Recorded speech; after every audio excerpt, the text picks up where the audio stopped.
मुंबईतल्या silver okay वरती दिलीप वळसे पाटलांनी शरद पवारांची भेट घेतली।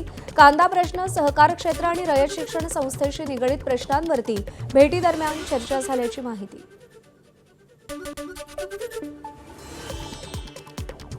नाशिक विधान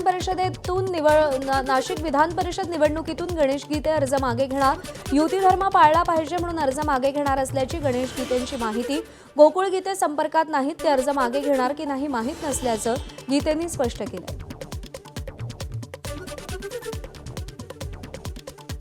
आपल्या राज्यामध्ये युती आहे आणि युतीचा धर्म आपल्याला सर्वांना पाळावा लागेल आणि त्यामुळे त्या ठिकाणी तुला माघार घ्यावी लागेल। तर त्याचा आज आम्ही तुला निर्णय देऊ, त्यावेळेस तू जाऊन विड्रॉल घे। तुम्ही माघार घेत आहात? हो। यवतमाळमधून साहेबराव कांबळेंची माघार म्हणजे लोकशाहीचं वस्त्रहरण। काँग्रेसचे जिल्हाध्यक्ष सचिन नाईक यांची प्रतिक्रिया। पक्षासोबत कोणतीही चर्चा न करता माघार घेत कांबळेंनी पक्षाच्या पाठीत खंजीर खुपसलाय। नाईक यांची संतप्त प्रतिक्रिया। पक्षाला कोणती सूचना न देता, पक्षाशी कोणती चर्चा न करता साहेबराव कांबळे यांनी हे जे कृत्य केलं आहे, खरोखरच हे पक्षाचा विश्वासघात करणार आहे, पक्षाच्या पाठीत खंजीर खुपसणार आहे। आज जी लोकशाहीची जी अवहेलना ही सबंध देश आणि राज्यामध्ये चालली आहे, याचाच हा परिणाम आहे। याला खऱ्या अर्थाने ही लोकशाहीचं वस्त्रहरण आहे। नाशिकच्या टीसीएस प्रकरणातील आरोपी निदा खान प्रकरणातील आरोपपत्रामध्ये इम्तियाज जलील यांचं नाव। मंत्री संजय शिरसाट यांची माहिती। त्यांच्या संदर्भात सगळे पुरावे पोलीस गोळा करतील। मुख्यमंत्र्यांची भेट घेतल्यानंतर चौकशीला वेग आल्याची शिरसाट यांची माहिती। हा मतीन पटेल कोण? एमआयएमचा नगरसेवक। त्यांनी सरळ सांगितलं की या प्रकरणामध्ये जे विचारायचं ते इम्तियाज जलीलला विचारा। म्हणजे त्यांनी त्याच्या सांगण्याहून हे सर्व केलेलं आहे, त्यांच्या सांगण्याहून ते तिथं ठेवलेलं आहे, त्याच्या सांगण्याहून त्याचं सगळं देखभाल केलेली आहे।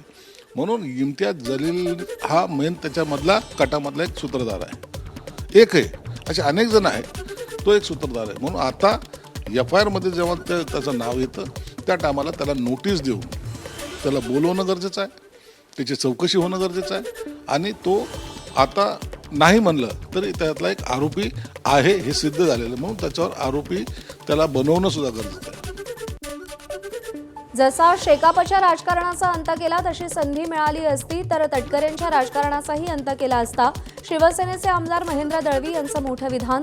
सुनील तटकरे यांनी आम्हाला 4 वेळा फसवलं असल्याचाही आरोप त्यांनी केलाय। अशाच पद्धतीचा त्रास राष्ट्रवादीच्या माध्यमातून तटकरे साहेबांकडून आम्हाला नेहमीच झाला। या सगळ्या गोष्टीकडे बघत असताना मला असं भावनिकतेने वाटलं, यदा कदाचित ही लढाई लढलो असतो तिथं मी जिंकून आलो असतो। याचा अर्थ असा आहे की त्याचाही अंत झाला असता। शिवसेनेच्या प्रभारी राष्ट्रीय सचिवपदी शायना एनसी यांची नियुक्ती। शिवसेनेचे मुख्य नेते एकनाथ शिंदे यांच्या आदेशानंतर नियुक्ती। शिवसेना प्रमुख बाळासाहेब ठाकरे यांचा हिंदुत्वाचा विचार आणि धर्मवीर आनंद दिघे यांच्या शिकवणीचा प्रचार आणि प्रसार करण्यास कटिबद्ध। शायना एनसी यांची प्रतिक्रिया।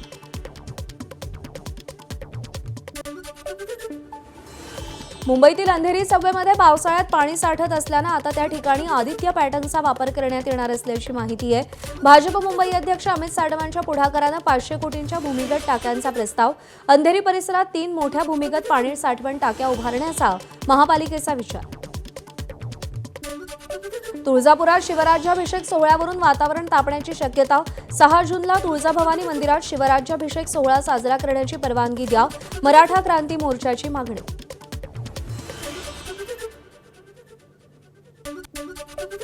बीड जिल्ह्याच्या माजल गावातील वसंतनगर तांडा इथं राजकीय द्वेषातून महिला सरपंचाच्या घरावर हल्ला। घरावर दगडफेक, तोडफोड करण्यात आली। उषा राठोड यांच्या घरातील महिला आणि लहान मुलांनाही मारहाण। वसंत राठोड गंभीर जखमी, रुग्णालयात उपचार सुरू।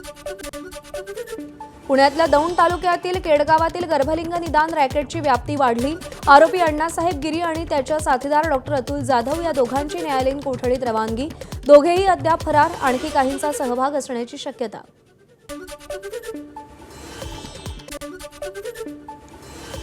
पुणे जिल्ह्यातील नसरापूर प्रकरणातील बलात्कार आणि हत्या प्रकरणातील आरोपीनं गुन्ह्याची कबुली दिली होती। ग्रामस्थांनी तशी साक्ष कोर्टात दिली आहे। चिमुकलीवर अत्याचार करून पसार झालेल्या भीमराव कांबळेला ग्रामस्थांनी पकडलं होतं। अहिल्यानगरमधील श्रीरामपूरमध्ये महाराष्ट्र एटीएसच्या पथकाची धडक कारवाई. पाकिस्तानी गँगस्टर्सच्या संपर्कात असलेल्या चौघांना चौकशीसाठी ताब्यात घेतलं.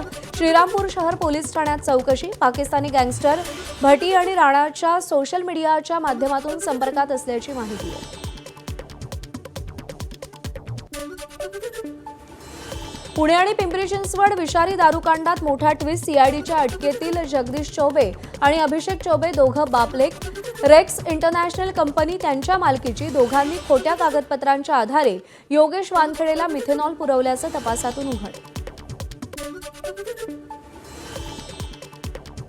पुण्यामध्ये अन्न व औषध विभागाची मोठी कारवाई. 9 ठिकाणी केलेल्या छापेमारीत 31,73,000चा मुद्देमाल जप्त.